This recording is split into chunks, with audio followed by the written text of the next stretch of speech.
Dudes and dudettes. Hell, man, it's exciting times, isn't it? Now, if you remember the 35 GE that we've built before this one, the blue one, the first one, we printed the cabs like this, but we had the main window frame we printed in here, and then I would cut 1.5 mil Perspex and do the windows. Problem is, we do it with resin to get the frame nice and thin. So this is what you end up with. Look, I chucked this one because there was a mark on it. But, you know, the ones that was on the model was like this, which is good in its own way, but very detailless, because these were very sharp-edged frames. And the moment you go to that sort of thing with resin, they tend to break off here, and they're just very, very flimsy. The thinner you go with the resin, the more problems you have.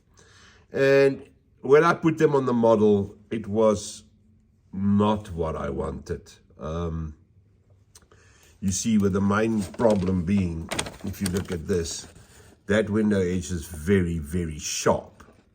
You know, there's a different lip on it, and there's rivets that we didn't have on this, which was, you know, not exactly what I wanted. So, our dear friend at Klein Getrein, Karel, my beste maatjie, I spoke to him and he said to me, nah, not a problem. I can do it. And you know, Windows is a right cow to make. Windows is always a problem. So today, a little parcel arrived. So we obviously had to adapt the print, take everything out here, and then Karel did his magic. And this is what we ended up with. Now look at that. Hey, it's in brass. You see that glass? That is real glass. It's not Perspex. So no more scratches. You can polish it. You can carry on, do whatever you want. And look how sharp the edges are, the rivets. But wait, there's more. Obviously now we can open it.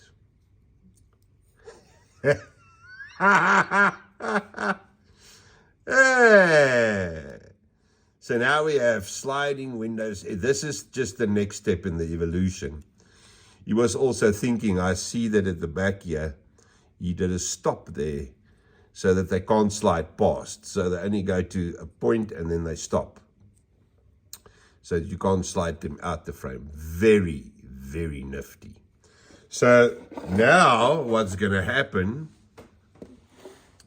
is this is going to fit in there like that, which is a couple of good things with this. I can't work through a phone. It will sit like that. So you don't even have to worry much about the edges on the print, because this will just go in there. Look, this needs to be sanded down there. That's why we take everything off, so that I can sand this as smooth as a baby's bum. You won't see any of this, but look at that. Hey, this. So all the new ones will have this. Really, really nifty. Check how nice and clear that is. And that's exactly what you want. So you will have, if we move back a bit, that's the sort of look. Hey, isn't that pretty? Yeah. So do you guys that ever want, if you ever want to build your own 35, good luck with that. Because it's a right little cow, to do. We now have a slight problem that with these on the, let me just turn you. These stoppers from to stop it from tilting over. These were too deep in on the frame. So there's no ways. Remember, I said to you on the old 35, we had to cut the frame to get these in. So now we've printed this separately, and I'm now, tonight, I'm going to devise a plan of how to get this right so that we can put the chassis side rails on. As you can see, I've also done flat bar in here instead of the normal square bar. All right, so I'm going to do, on top of this, I will do a flat piece right through. This makes it more sturdy and gives it a little bit of extra weight, and that's that. Like I said to you, we were too high. I wanted to show you the other day. I couldn't because the thing was obviously standing on its wheels. So if you push this out, you can see now there. This is the recess. So that's a 2 mil flat bar. I think we went in 3 mil in. So your pivot that sits here now is inside the chassis, and that gives us the correct ride height, which is what we want. And I'm going to start with this thing tonight. I don't know what happened, dudes. For a loco that I thought was, middle of the road. I don't like the GEs much. I'm a GM guy, as you all well know. And I thought, I'll build a couple, It turns out to be, I've got an order for 5 of them. And funnily enough, only one's local. The other's going to America, and there's 2 going to Germany. And yes, so it seems to be a bloody hit, which is very good for me, for business. I can't wait to start building on this thing. I'm going to start the sanding process tonight. That takes normally about 2 days. And then we'll build this thing.